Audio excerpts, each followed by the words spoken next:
শীতকাল চলে এসেছে, বেগুন পোড়া না খেলে চলে?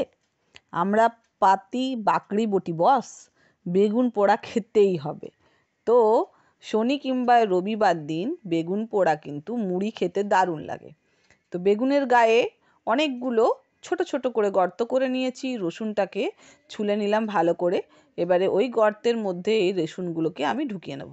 তো অনেকে ভাববে যে এটা আবার কি ধরনের বেগুন পোড়া, তো আমি এই ধরনেরই বেগুন পোড়াটা বানাই। এরপরে গোটা গায়ে সর্ষের তেল দিয়ে আমি বেগুনটাকে ভালো করে অনেকক্ষণ ধরে আমি এটাকে পুড়িয়ে নেব। গোটা গা একবারে যতক্ষণ না কালো কুচকুচে হয়ে আসছে। বেগুনের সাইজ দেখেই মনে হচ্ছে দারুণ হবে বেগুনটা, ভিতরে কিন্তু একদম বীজ নেই, কারণ একদম নরম তুলতুলে বেগুনটা। তো দেখো বেগুন আমার পোড়ানো হয়ে গেছে। আর তারপরে একটা গোটা টমেটোকেও পুড়িয়ে নিলাম, কারণ বেগুনের সঙ্গে টমেটো পোড়াটা খেতেও দারুণ লাগে। এরপরে কিছু ধনেপাতা